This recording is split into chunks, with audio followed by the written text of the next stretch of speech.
안녕하세요. 저는 비영리 IT 지원센터 시민기술팀에서 교육을 맡고 있는 비영리 IT 지원센터 이혜복 매니저입니다. 우선 와주신 여러분께 너무 감사드리고 환영하는 마음을 드리고요. 저희 사랑과 기술이 어우러지는 스마트시티 이야기는 디지털 기술을 통해서 사랑과 기술을 연결하고 사회 재반 문제를 해소할 수 있는 스마트시티에 대해서 배워보는 교육이고요. 오늘의 교육은 저희 비영리 IT 지원센터의 김석경 공동이사장님께서 준비해 주셨습니다. 그래서 이사장님께서는 저희 이번에 2021년 정보문화의 날에 과학기술정보통신부 장관상을 수상하시기도 할 정도로 스마트시티와 디지털 사회혁신에 굉장히 정통하신 전문가이시고요. 스마트시티의 기초 개념과 그리고 스마트시티의 사례 그리고 스마트시티 조성 과정 등 기초적인 내용과 그리고 흥미를 가지실 수 있는 내용으로 구성이 되어 있기 때문에요. 기대하시고 좀 들어주시면 감사하겠습니다. 그러면은 먼저 교육 맡아주신 김석경 이사장님 모시겠습니다. 안녕하세요, 이사장님. 네, 안녕하십니까. 저는 비영리 IT 지원센터에서 일하고 있는 김석경이라고 합니다. 제가 오늘 강의라기보다는 말씀드릴 건 스마트시티 이야기고요. 또 스마트시티 안에 사람과 기술이 어떻게 어우러지고 어떻게 스마트시티를 만들어내고 있는지에 대한 얘기들을 서론적인 수준에서 말씀을 드리도록 하겠습니다. 시간이 1시간 반이기 때문에 짧게 안내 드릴 수밖에 없는 점은 양해해 주시고요. 우선 간단하게 비영리 IT 지원센터 많이 아시고 계신 분도 있겠지만 간단하게 소개를 몇 번 드리고 진행하도록 하겠습니다. 저희 미션은 공익적 활동을 목적으로 하는 비영리 민간단체나 사회적 기업 등 사회적 경제 조직의 IT 필요한 인프라를 연결하고 지원하는 일들을 미션으로 가지고 있는 중간 지원 조직입니다. 크게는 한 4개 정도의 주요 활동을 하고 있는데요. 그중에 테크스 글로벌이라고 하는 미국의 다국적 기업, 샌프란시스코에 본사가 있는 전 세계 70개국에 지부를 두고 있고요. 마이크로소프트나 구글, 아마존 등을 포함한 전 세계 글로벌 소프트웨어의 도네이션 플랫폼, 기부 플랫폼을 운영하고 있는 테크스 글로벌의 한국 파트너사이기도 합니다. 그래서 비영리 단체나 민간 단체들이 테크스 코리아의 인증을 심사를 거친 다음에는 소프트웨어를 리테일 프라이스의 상당한 수준의 가격으로 받으시고 진행하실 수가 있습니다. 현재 대표적인 소프트웨어들이 이런 게 있고 그 외에도 한 30여 종의 업무에 필요한 디지털 전환에 필요한 소프트웨어들을 많이 가지고 있으니까 필요하신 분들은 저희 홈페이지 오셔서 한번 검토해 보셔도 되겠습니다. 또 하나 저희는 버려지는 노후PC나 IT 자산 등을 기업이나 단체, 개인으로부터 기증을 받아서 체험 프로그램과 나눔 프로그램으로서 기증된 IT 자원을 선순환해서 공익활동을 위한 IT 자원으로 새롭게 활용하는 일들을 하고 있습니다. 또 하나 지금 강의 드리는 내용도 저희 시민기술 아카데미라고 하는 활동 중에 하나의 콘텐츠입니다. 그래서 공익활동가들이 활동에 필요한 IT 기술이나 역량들을 가능하면 노하우와 활용법들을 전달해주는 교육을 온오프라인으로 진행을 하고 있습니다. 또 하나 저희가 플랫폼을 하나 가지고 있는데 사이다라고 하는 플랫폼입니다. 즉 비영리와 사회적 경제 조직을 위한 디지털 정보 플랫폼입니다. 온오프라인으로 진행하고 있는 여러 가지 교육 콘텐츠나 강의 콘텐츠를 이런 또 디지털 정보를 큐레이션해서 플랫폼을 구축을 해놨으니까 한번 들어오셔서 필요하신 내용들을 보시고 참조하시기 바랍니다. 그리고 또 하나 디지털 사회혁신 연구 및 실행을 하고 있고요. 여러 가지 서밋이나 리더 세미나 등등을 진행을 하고 또 매년 의미 있는 일들을 진행하고 있습니다. 네, 저희는 한마디로 비영리 사회적 경제 조직의 디지털 전환을 지원하는 중간 지원 조직이다 라고 간단하게 설명드립니다. 자, 이제 스마트시티, 사람과 기술이 어우러지는 스마트시티 얘기를 할 텐데요. 크게 4개의 테마로 말씀드리겠습니다. 제가 강의를 1시간 반 정도로 해놨는데 내용들이 좀 많아서 조금 빠르게 진행될 수도 있을 것 같아서 이 점은 양해해 주시기 바라고요. 제가 시간을 봐서 좀 스킵할 부분을 해야 될 수도 있겠습니다. 첫 번째는 스마트시티는 학문적으로 어떤 도시를 정의하고 있는지에 대한 정의를 한번 들여다볼 거고요. 그 다음에 스마트시티가 어떻게 추진이 되어 왔는지에 대한 시대적 배경, 그리고 스마트 시티가 가지고 있는 주요한 특징이 무엇인지를 한번 들여다볼 거고요. 그 다음에 스마트 시티를 만들어내기 위한 시민들이 활동, 시민들이 만들어 나가는 똑똑한 도시 스마트 시티라는 주제로 또 한번 같이 공부해 보고요. 그리고 우리가 살고 있는 생활 속에 스마트 시티가 어떻게 녹여져 있는지, 또 앞으로 어떻게 스마트 시티가 발전해 나갈 것인지에 대해서 간단하게 드려보도록 하겠습니다. 스마트 시티는 어떤 도시인지. 뭐 보시면 이미 우리가 사회적으로 많이 겪고 있는 공기 오염, 수질 오염, 쓰레기 오염, 또 소음 공해 등등 이미 우리가 늘 겪고 있고 늘 생각하고 있고 늘 사회적 문제로 겪고 있는 문제들입니다. 굳이 과장되지 않았다라고 얘기해도 될 것 같고요. 이러한 일들이 왜 벌어질까요? 역사적으로는 그 도시화율의 가장 큰 문제에 본류를 두고 있습니다. 즉 도시화율, 전 세계 도시화율은 이미 50%를 넘어서서 60%에 육박하고 있고요. 2050년에는 도시화율이 약 70%에 이를 것으로 예상하고 있습니다. 지금 보시는 대륙별 그림을 보시면은 이미 미국 대륙, 그러니까 아메리카 대륙과 남미 대륙은 이미 도시화가 60% 이상을 넘어섰고요. 그리고 아프리카 대륙과 일부 중국, 그리고 동남아시아 또는 섬 지역을 제외하고는 전 세계적으로 이미 60%를 넘어서고 80%를 넘어선 상당한 도시들도 존재하고 있고요. 저희 나라가 지금 지도가 작아서 안 보입니다만 저희 나라도 지금 거의 80% 이상을 육박하고 있는 도시화율을 가지고 있습니다. 그러면 이러한 도시화율이 조금 전에 말씀드린 여러 가지 사회적 공해를 어떻게 초래하고 있는지를 한번 들여다보겠습니다. 이미 전 세계적으로는 도시화율이 2018년 기준으로 55%를 넘어섰습니다. 이 55%의 도시화율을 넘었으면서 우리가 겪고 있는 사회적 환경 문제들, 미세먼지, 온실가스, 또 물 부족, 재난재해, 고령화, 교통 혼잡들이 드라마틱하게 늘어나고 있고 또 심각하게 현실로 다가오고 있습니다. 재난재해만 하더라도 2016년에 피해 현황이 사망이 7,628명, 피해가 118조 원, 그리고 물 부족 상태만 하더라도 2025년에는 28억 명이 전 세계적으로 물 부족 영향이 있을 것이다. 즉 2004년에 7억 명이었던 것이 약 한 20년 후인 2025년, 앞으로 4년 남았죠. 후에는 28억 명의 물 부족이 있을 것이다라는 것들이 예상되는 그런 상황입니다. 그렇다면은 전 세계적으로 이러한 도시화 문제를 어떻게 해결할 것인지가 혁신적으로 연구되고 있고, 그러한 도시 문제 해결을 위한 혁신 기술의 활용으로 4차 산업혁명을 들고 있습니다.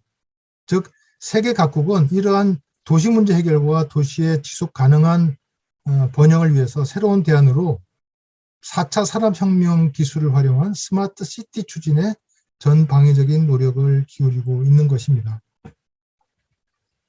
실제로 세계 주요국은 이 4차 산업혁명과 스마트 시티를 연결시키기 위해서 리빙랩이라고 하는 생활 실험실을 멕시코나 산탄데르 같은 유럽 대륙에서는 조성하고 있고요. 그리고 미국의 경우는 대부분이 IT 플랫폼 운영을 통해서 스마트 시티를 추진하고 있고, 전 세계 대륙으로는 보시는 바와 같이 미국, 그리고 남미, 그리고 유럽 대륙에서 굉장히 활발하게 스마트 시티가 추진되고 연구되고 있습니다. 그런데 왜 스마트 시티일까요? 이 스마트 시티는 어떻게 보면 앞에서 말씀드린 도시화율에 의한 도시의 지속 가능성을 담보하면서도 한편으로 전 세계적인 스마트 시티 발음으로 인한 새로운 먹거리와 새로운 가치의 세계, 즉 경제 성장에 큰 도움이 되고 기회가 된다라고 보는 것이 전 세계적인 경향입니다. 즉 이 스마트 시티의 활성화에 따라서 전 세계에 투자가 늘어나고 또 그 투자로 인한 정부, 교육, 에너지, 헬스, 안전, 인프라, 건물, 교통 등의 이런 경제 성장을 크게 가져올 수 있다는 것이 스마트 시티의 그 후속 변화로 보고 있습니다. 앞에서 바라본 것과 같이 도시 문제를 해결하기 위해서만 스마트 시티가 등장했다라기보다는요, 조금 미래 사회의 변화 트렌드를 좀 더 반영한 것이 스마트 시티의 등장과 직결된다라고 말씀드릴 수가 있을 것 같습니다. 즉, 인구 경제 측면에서는 저출산과 고령화가 심화가 되고 또 저성장, 공유 경제 등의 산업 구조가 변화되고 있죠. 이미 우리 주변에서도 인구 감소 등 인구 증가가 둔화되고 자연스럽게 대규모 개발이 축소되면서 도시가 쇠퇴되고 또 도시가 쇠퇴되면 도시 공간에 있는 공간들이 비게 되는 공간 격차가 예상이 되고 있습니다. 우리나라 같은 경우는 2040년 기준으로는 거주 지역 중에 인구 감소 지역이 한 53%일 수 있는 반면에 또 인구 증가 지역은 약 30% 정도일 거라고 전망을 하고 있습니다. 즉 이대로 간다면 우리 도시 내, 우리 한국 내 생활 사막, 라이프 데저트가 고착화될 수밖에 없다라는 것이 현 미래 인구 경제 측면에서의 미래 사회 변화 트렌드라고 볼 수 있습니다. 기후 환경 측면에서는 앞에 말씀을 드렸고요. 기술 산업 측면에서는 4차 산업혁명이 대두되면서 전 세계적으로 초연결과 지능사회가 출현되고 신산업이 대두가 되고 있습니다. 즉 다양한 신산업이 출현하면서 산업구조가 혁신이 되고 이와 함께 일자리 수요도 변화되면서 스마트 시티로의 발전을 가속화시키고 있다, 이렇게 보시면 될 것 같습니다. 자, 그럼 스마트 도시는 어떤 도시일지 한번 정의를 내려보겠습니다. 스마트 도시란 한마디로 사람이 살기 좋은 편한 도시다라고 짧게 정의를 할 수 있을 것 같습니다. 미래학자들은 21세기에 새로운 유형의 도시를 예측을 했고요. 그것이 스마트 도시라고 이름을 하진 않았지만 데이터를 통한, 데이터 네트워크를 통한 똑똑한 도시를 미래학자들이 예측을 했죠. 또 이러한 네트워크화된 똑똑한 도시의 스마트 시티 핵심은 정보입니다. 즉 스마트 시티 안의 정보이죠. 스마트 시티란 형태적으로는 정보통신망, 빅데이터, 인공지능 등 컴퓨터가 도처에 깔려있는 도시를 얘기하고 있고요. 또 가치적으로는 사람에게 편리한 도시, 안전한 도시를 지향하고 있습니다. 즉 스마트 시티의 목표는 에너지 효율화, 도시 경쟁력 강화, 혁신 기술 개발, 데이터 개방, 도시 관리 효율화, 이를 시민 참여 등을 통해서 혁신을 하고 혁신을 통해서 사람에게 편리하고 안전한 도시를 제공하자고 하는 것이 스마트 도시의 궁극적인 목표이기도 합니다. 결국 그 스마트 도시 안에서는 가장 중요한 기술적 특징은 IoT 도시입니다. IoT를 통한 지능화이죠. 그리고 그 지능화는 사람의 편리와 위험한 요소를 예견하는 시스템을 통해서 사물이 지능을 가지게 되고 지능을 쓰게 되는 그런 것이 IoT 서비스, 즉 스마트 도시의 가장 중요한 기능적 특징입니다. 안타깝지만 과거 얘기를 조금 해보겠습니다.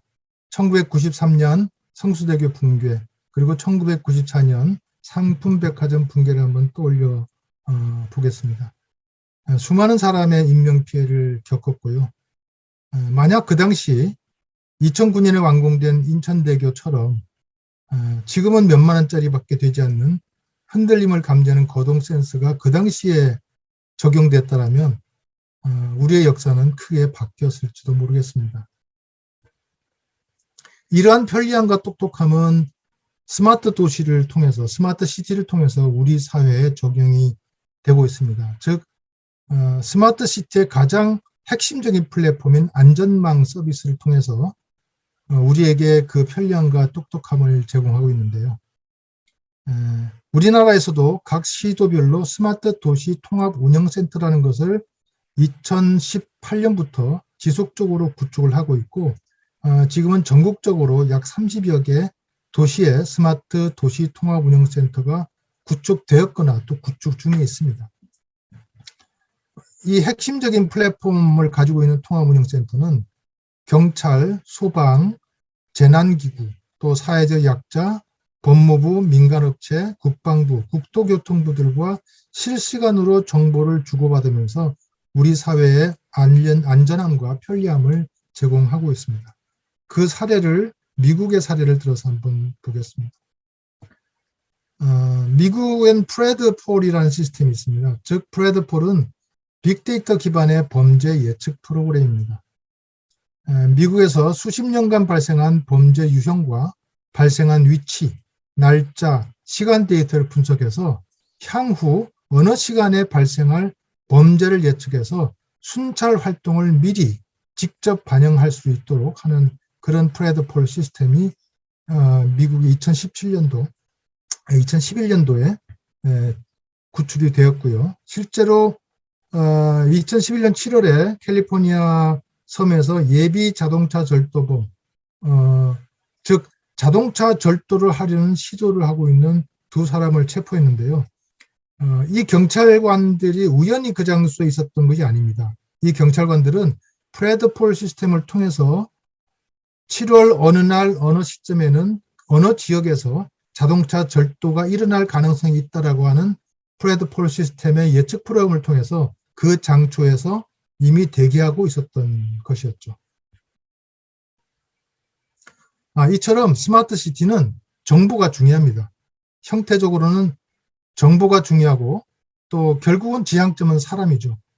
앞에서 프레드폴 시스템이 적용한 것처럼 정보를 통해서 사람에게 유익하고 안전한 그런 서비스를 제공하는 것이 스마트 시티의 가장 궁극적인 목표이기도 합니다.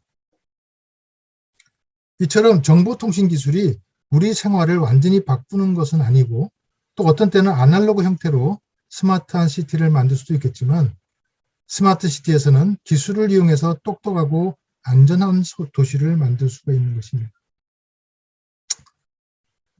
지금 설명드린 스마트 시티가 전 세계적으로 어떻게 진행되고 있는지 간단한 영상을 통해서 들여다보도록 하겠습니다.